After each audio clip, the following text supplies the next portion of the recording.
राधे कृष्ण दोस्तों, मैं अमराज शर्मा। दोस्तों, मैं आज आपको एक सुंदर प्रसंग सुना रहा हूँ, ध्यान देके सुनिएगा।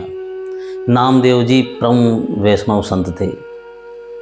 वो बचपन से ही कई चमत्कार कर चुके थे। एक बार मृत गाय को उन्होंने जीवित कर दिया। बचपन में ही विट्ठल भगवान को दूध पिलाते थे। बचपन में ही विट्ठल भगवान को अपने हाथ से दूध पिलाते थे। इतना वो चमत्कार कर चुके थे। एक बार हुआ यूँ दोस्तों कि नामदेव जी बचपन में खिलौनों से खेलते थे। खिलौनों में भी वो भगवान को ध्यान करते, मिट्टियों के खिलौने बनाते और उनमें भगवान को भोग लगाते, उनकी पूजा करते, सेवा करते मिट्टी के खिलौनों से। इतना भाव था उनको बचपन से। और जो मिट्टी के खिलौनों से भगवान को मान के सेवा पूजा करते थे तो उनको उससे सुख प्रदान होता था, अच्छा लगता था उनको, उनकी आत्मा को सुकून मिलता था। तो एक बार हुआ हो कि उनके नाना जी थे वामदेव जी से उन्होंने कहा कि नाना जी, आप जो भगवान की सेवा पूजा करते हैं मुझे दे दीजिए। बचपन में बोल रहे हैं कि आप ये सेवा पूजा मुझे दे दीजिए, सेवा पूजा। तो उनके नाना जी बोलते हैं कि अभी तुम छोटे हो, मैं किसी कारणवश कहीं जाऊंगा, 3 दिन के लिए बाहर जाऊंगा तो मैं तुम्हें दे के जाऊंगा। सेवा करना है और अच्छे से करना है, हाँ, ठाकुर जी की। अब उनके ये जिज्ञासा हो गई उत्पन्न में कि नाना जी कब जाए और कब मैं ठाकुर जी की सेवा करूं। अब वो रोज़ उनके नाना जी से पूछते कि नाना जी आप कब जाओ। नाना जी बोलते हैं जाएंगे। रोज़ पूछते कि नाना जी आप कब जाओगे, हम सेवा करनी है ठाकुर जी की। नाना जी बोलते हैं कि भाई जाएंगे, रोज़ का काम। और परवश एक बार हुआ कि दोस्तों नाना जी का जाने का प्रोग्राम हो गया। उनको 3 दिन कहीं जाना था। तो उन्होंने नामदेव जी को समझाया कि ठाकुर जी को दूध का भोग लगेगा। ठाकुर जी का ऐसा वैसा सब सिस्टम समझा के गए थे जो वामदेव जी उनके नाना जी करते थे। क्योंकि बचपन में बालक थे तो सब समझा के गए थे कि मैं आऊँगा 3 दिन बाद, 3 दिन तक कोई त्रुटि नहीं रह जाए, ठाकुर जी का ध्यान रखना। नामदेव जी बड़े प्रसन्न थे।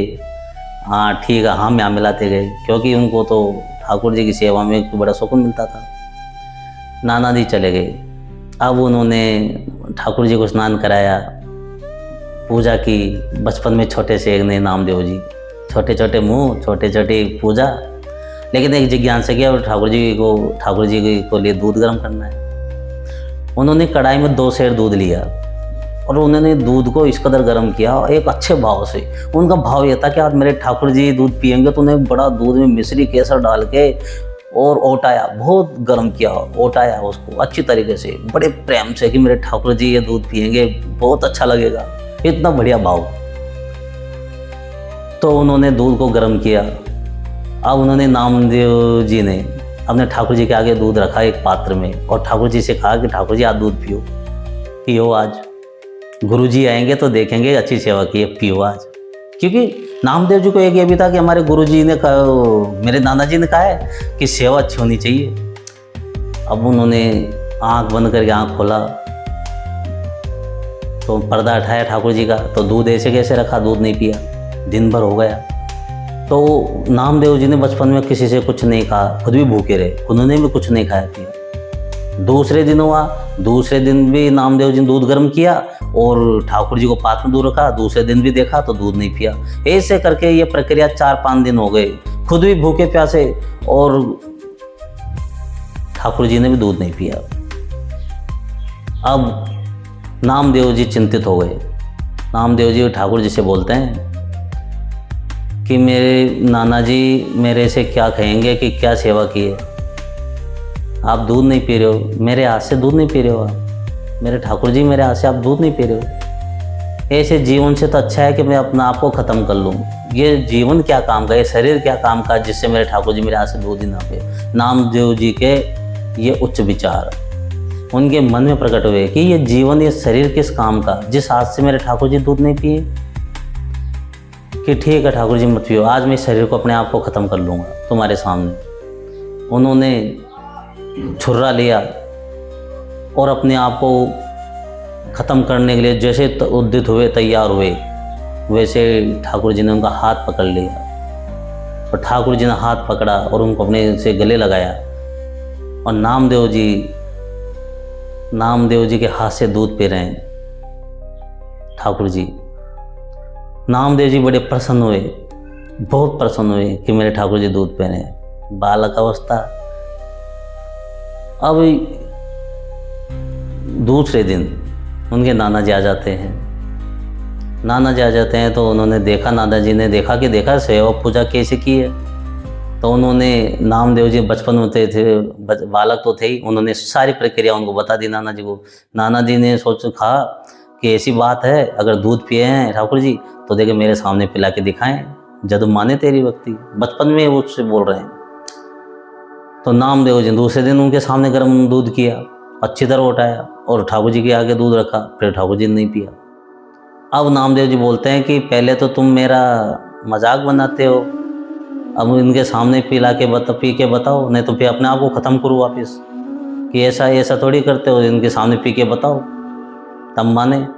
अकेले में तुम पी लिए, अब मैं इनके नाना जी के सामने पीऊँ तब इनको विश्वास होए।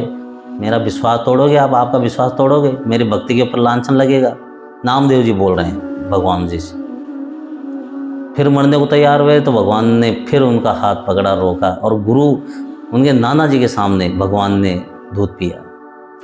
भगवान उनके नाना जी ने कहा, हे प्रभु, जो काम मैं नहीं कर सका ये नन्हा बालक कर दिया। इनकी भक्ति इतनी प्रगाढ़ थी। दोस्तों, भगवान भाव के भूखे हैं, भाव के, बस से भाव के, विश्वास। अगर अपना विश्वास प्रगाढ़ है तो दोस्तों पक्की बात मान लेना, भगवान ऐसी कोई जगह नहीं, वहाँ नहीं है, सर्वत्र ठाकुर जी हैं। सिर्फ विश्वास, अपने में विश्वास की कमी है दोस्तों, इसलिए अपन भटकते रहते हैं संसार सागर के अंदर, इस दुखालय के अंदर, और दुख पाते रहते हैं। सब कुछ होते हुए भी दुख पाते रहते हैं, क्योंकि अपन को ठाकुर जी के ऊपर विश्वास बिल्कुल ही नहीं है। विश्वास रखो नामदेव जी जैसा। ये शरीर है पंच तत्वों का मिला हुआ, ये पंच तत्व में मिल जाएगा, लेकिन विश्वास जो प्रकट होगा वो ठाकुर जी में मिलेगा जाके। भाव से किया हुआ, आत्मा से जो विश्वास निकलता है वो ठाकुर जी के जाके लगता है सीधा। और ठाकुर जी अपने भक्तों को साकार रूप में, किसी रूप में संभाल लेते हैं। ये दोस्तों सिर्फ विश्वास। चाहे आंधी आए, चाहे तूफान आए, चाहे कष्ट आए, विश्वास मजबूत होना चाहिए। 90% अपन को दुख मिल जाएगा, 10% में ठाकुर जी आके संभाल लेंगे। 100% होने तक ऐसा नहीं है कि अपनी दुर्गति हो जाएगी, नहीं, अगर विश्वास पक्का है तो। लेकिन आजकल कोई दुख देखना नहीं चाहता, थोड़ा सा भी दुख आता है वो सहन करने की शक्ति नहीं है। बस ये ही अपना दुख का कारण है, क्योंकि अपना विश्वास प्रगाढ़ नहीं है। राधे कृष्णा दोस्तों।